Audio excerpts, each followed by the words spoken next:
Welcome to Arizona Living. I'm your host, Danielle Lerner, and we're at the Phoenix Art Museum checking out their Barbie, a cultural icon exhibit. But before we dive into all things pink, here's a look at what's coming up on the show. How to see one of the greatest operas of all time here in the Valley. A trip down memory lane at the Sugar Bowl. Plus, if you're in Aries, we have design advice for your home. That and much more coming up on Arizona Living.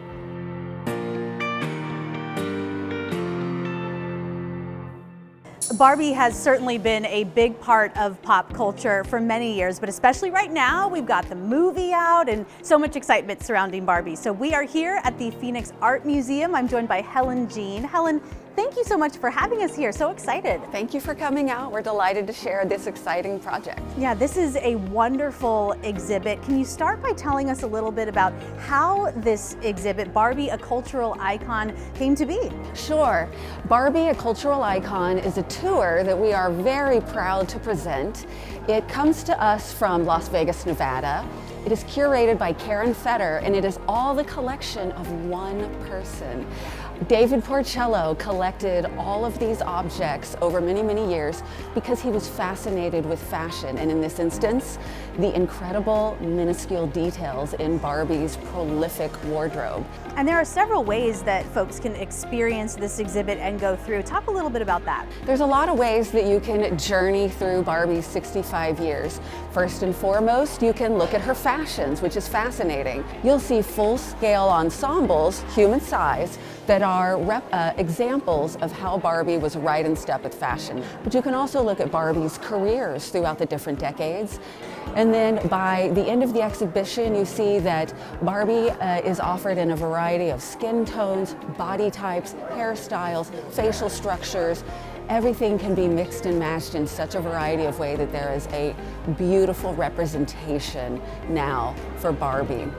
Helen, you are the curator of fashion design here at the museum. What is it about Barbie that makes her such a fashion icon? Sure. Well, Barbie's had a really unique experience compared to other dolls in that Barbie really follows fashion from the very beginning, from 1959 all throughout the 60s, 70s, 80s, and 90s, when there's been such dynamic changes. We've got the miniskirt, we've got the space race, we've got Barbie for president every year since 1990. So there's some really interesting links to fashion throughout the decades, and those are stories that we tell here at the museum. Fashion is an important part of our material culture. It records our experiences, our relationships, technology, what's happening around the world, and Barbie's been a part of that journey for the last 65 years. Absolutely, and fashion, of course, a big part of this exhibit, but what else can folks expect when they come in here and just browse this extensive collection you have? Sure, well, I'm excited to invite your visitors to stop in and visit the exhibition titled The Power of Pink when they come to visit Barbie. The Power of Pink is drawn from the museum's extensive archives. We have over 9,000 objects of men's, women, and children's clothing from 5 different centuries of style. And for this companion exhibition, we thought to talk about this dynamic color pink. It's so incredibly powerful. We have so many feelings about it. And so this is 18 different ensembles that look at 200 years of really powerful moments of pink. That's incredible. And I didn't realize this, but pink wasn't always seen as a color of femininity necessarily. That's right. Pink actually in the beginning, like all colors, was challenging to harvest and to render into fabric, was therefore valuable and rare and luxurious, and it was highly favored in the late 18th century in French courts and actually around the world. And it really wasn't until modern day, until the 1800s, when marketing became such an important part of our commercial experience. And so by the 1920s, 30s, it was solidly a part of our zeitgeist, really moving through different times of pink and blue being applicable to boys and girls. There are folks of all ages here. There are families here experiencing this together. What have you seen as people go through this exhibit? You know, for you as a curator, what has that been like? Sure, it's been really special to see people as everyone goes through the first gallery, which is the formative history of Barbie, those first early years. After that, people tend to gravitate towards the time period that they relate to. But the other day I got to witness about 30 elementary school students enter the gallery. And it was really special because not only was it an object that they could relate to, but the gallery is laid out so that it is accessible to people, and there are things to see at all different heights, and that's a really informative way for all of our visitors to get to go through the gallery. Helen, thank you so much for having us out and for all of your work on this wonderful exhibit. And if anyone at home would like to check it out, just head to their website. Mozart's Don Giovanni is regarded by many as one of the best operas of all time, and now you can see it at the Arizona Opera.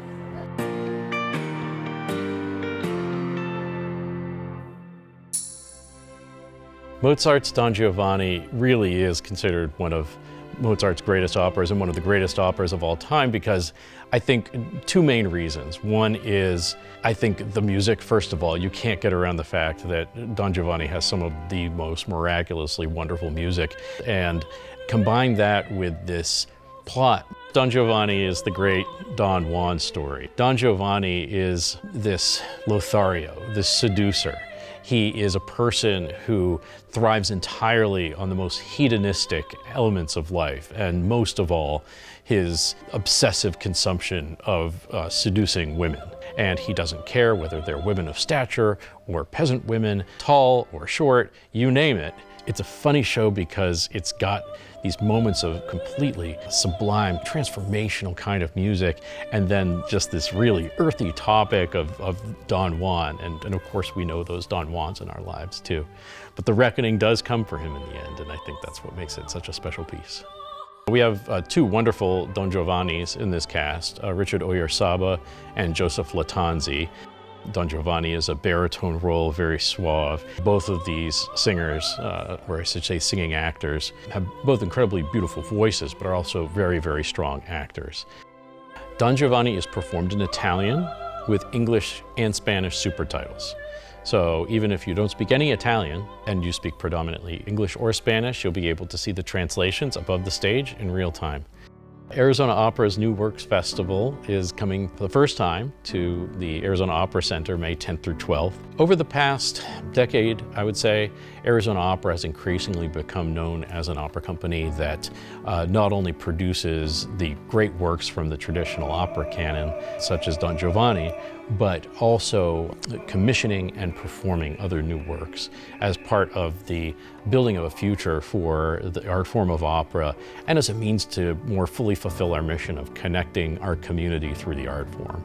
The New Works Festival is an extension of Arizona Opera's commitment to producing new works alongside of the traditional works from the canon.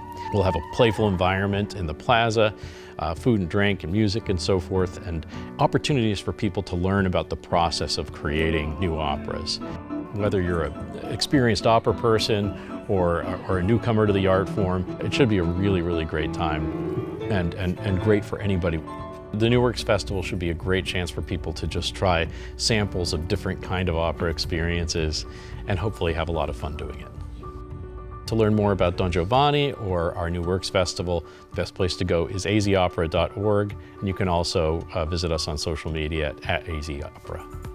Barbie is the most popular fashion doll in the world. A dream house is sold every 2 minutes, and more than 100 dolls are sold around the world every minute.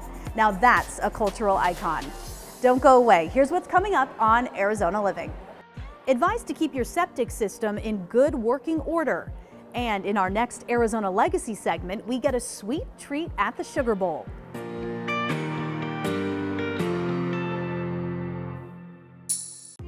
Parker & Sons is celebrating 50 years serving Arizona homeowners, and they want to include you in the celebration. For their 50th anniversary, Parker & Sons would like you to share acts of kindness. They want to collaborate with local nonprofits and organizations to make an impact in the community. Head to the website to submit your act of kindness and join Parker & Sons in making a difference. Arizona Legacy is supported by these sponsors. Visit the giant Mercedes-Benz of Gilbert. And tell them Charlie sent you. Cummings Plumbing, the best plumber in Tucson with over 35 years of experience. And Sweet James Accident Attorneys. If you've been injured, get justice with Sweet James.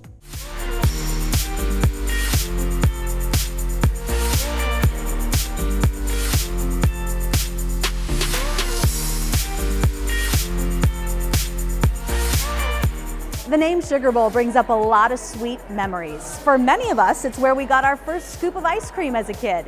In our Arizona Legacy series, we're traveling down memory lane with the Sugar Bowl as they celebrate more than 60 years in Scottsdale.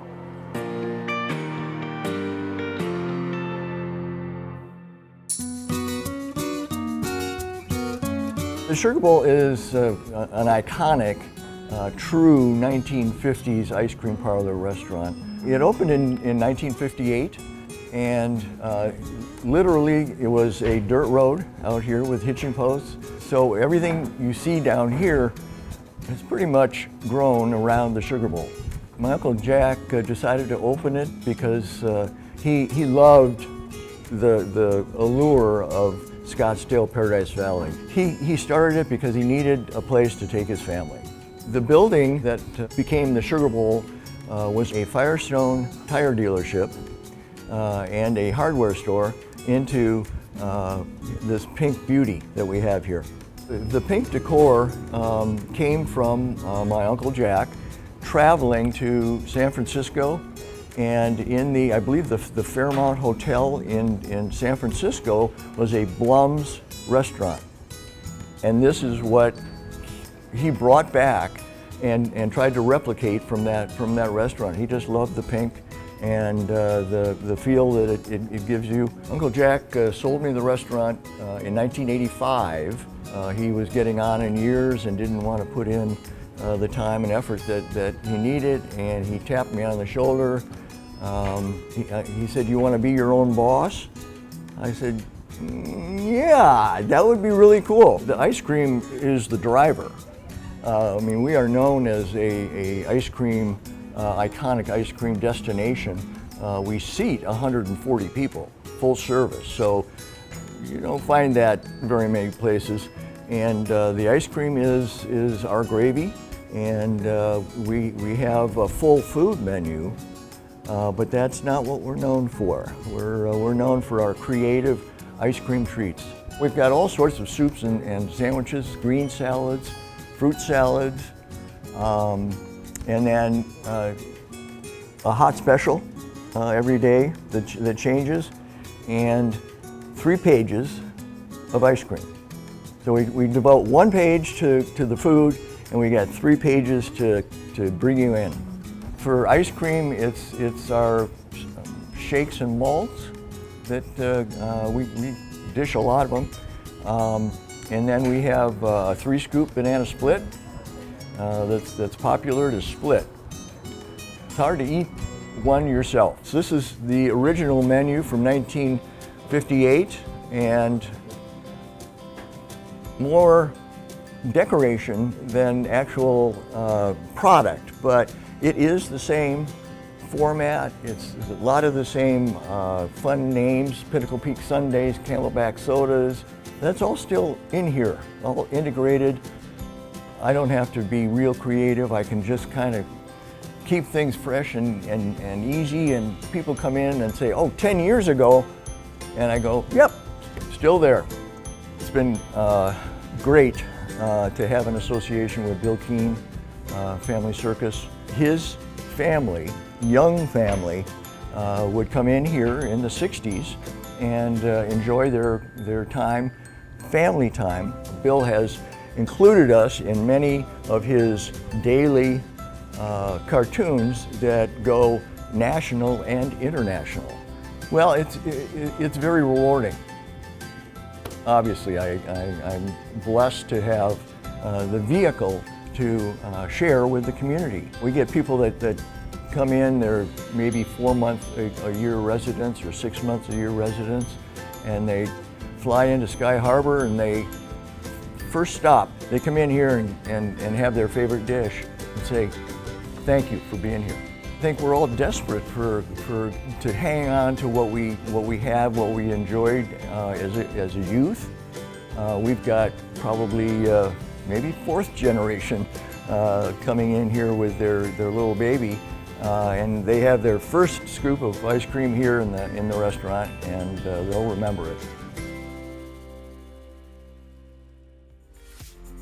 Barbie would have loved the Sugar Bowl. In fact, in 1987, she owned an ice cream cart, one of her many careers spanning from a beekeeper to a surgeon. A busy woman indeed. Here's what's still ahead on Arizona Living. The one thing you may not know to check in your septic system, and design advice from American Furniture Warehouse.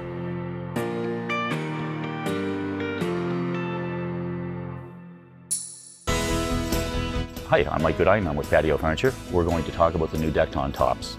Decton tops are a combination of quartz, porcelain, and glass. They're heated up to the temperature of the Earth's core. We inventory 5 different colors, very different from each other. I mean, Decton surfaces are so durable you can literally put a hot pan off the stove onto the top and it's not going to damage it. Probably the most durable top for outdoor living, especially in Arizona. Decton tops are just more durable compared to a stone top or a top that has a lot of grout in it. Grout will break down over time because of the heat. It's a surface that's designed for a harsher environment, which is what we have. I mean, that's what we live with every day of the week. It is highly UV resistant, it's stain resistant, and it's really hard to scratch it. I mean, you can literally take a screwdriver to it and create sparks, and it's not going to cause any damage to the surface. Decton tops have a 15-year warranty. They are the most durable top that you can find in the marketplace today, especially for an environment like the greater Phoenix area. Patio Furniture. Find your bliss at any one of our locations or shop online.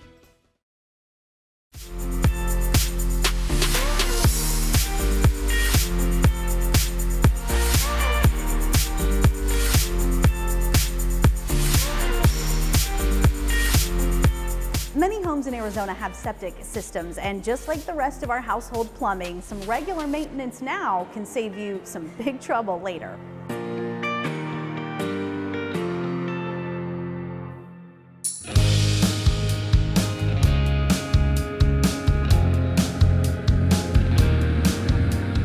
Hi, my name is Mike Nagel. I'm the sewer department manager at Rightway.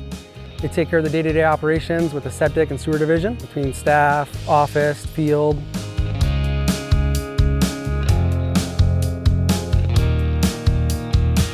A septic system is an on-site underground sewer treatment where sewer lines are not available. Some things you should avoid putting on your septic system are harsh chemicals such as paints, paint thinners. A good rule of thumb is if it passes through your body, it's safe to put down the tank, and of course toilet paper. Septic systems are pretty common in Arizona. About 1 in 3 of the new homes that are built are on septic systems, because as we continue to grow out, the sewer systems are not in the rural areas. So septic systems are very common here in the state of Arizona. My day-to-day job is managing my employees, managing the jobs, managing the install and our repairs, permitting, inspections, basically making sure everything goes smoothly. A situation that calls for a septic system is if it's not serviced by a sewer. And a sewer system is usually managed by the county or the city. Here in Pima County, it's managed by Pima County. And as we grow out, Pima County is not delivering sewer to the rural areas. So usually a system goes on a home if the property is over an acre. So if the property is over an acre, they're usually on a septic system, is the general rule. It's really important to take care of your septic system, and one of the ways is by maintenance. And so you want to pump your tank when it's 25 to 33% full of solids. So a lot of people will ask, well, how do I know when it's 25 to 33%? And you can do a measurement in the tank, or the general rule is pump your tank every 3 to 5 years. Some challenges we have with replacing and repairing septic systems are spacing on lots, soil conditions. Also, a lot of homeowners don't know they have a septic filter located in the tank that they should clean at least once a year. Septic systems are designed to last approximately 40 years. Rightway handles everything when it comes to a septic system, from the beginning to installing, to servicing, cleaning filters, transfer inspections, repairs, risers, anything involved in an on-site wastewater treatment facility, also known as a septic system. Rightway handles it all.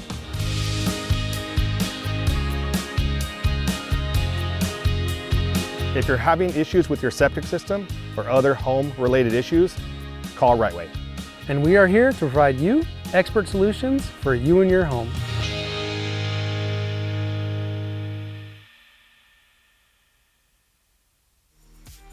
A really fun part of this exhibit is this life-size mirror pink Corvette. You can interact with it, you can take pictures, feel what it's like to be in the driver's seat like Barbie.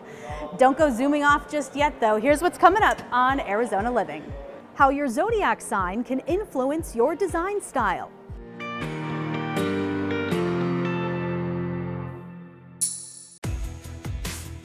Arizona Legacy, recognizing businesses serving Arizona for over 30 years.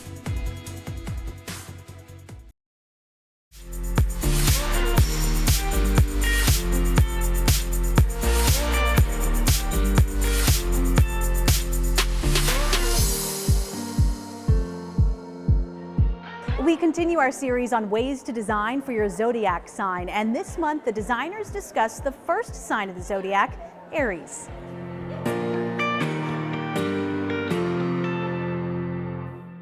In our third zodiac space of the year, we are in Aries season. And in this room, we have incorporated with color and shapes some of the Aries characteristics.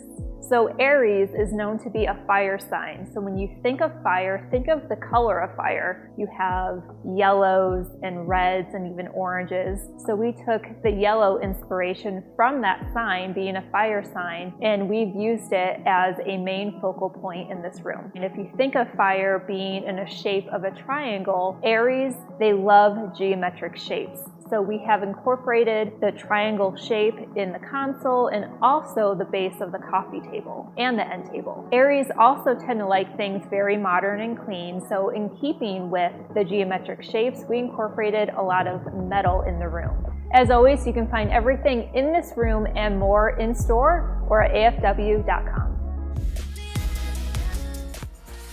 We want to thank everyone here at the Phoenix Art Museum for hosting us. And if you would like to check out the Barbie exhibit or the others they have here, just head to their website for tickets. We'll see you next time on Arizona Living, where we help you live an inspired life.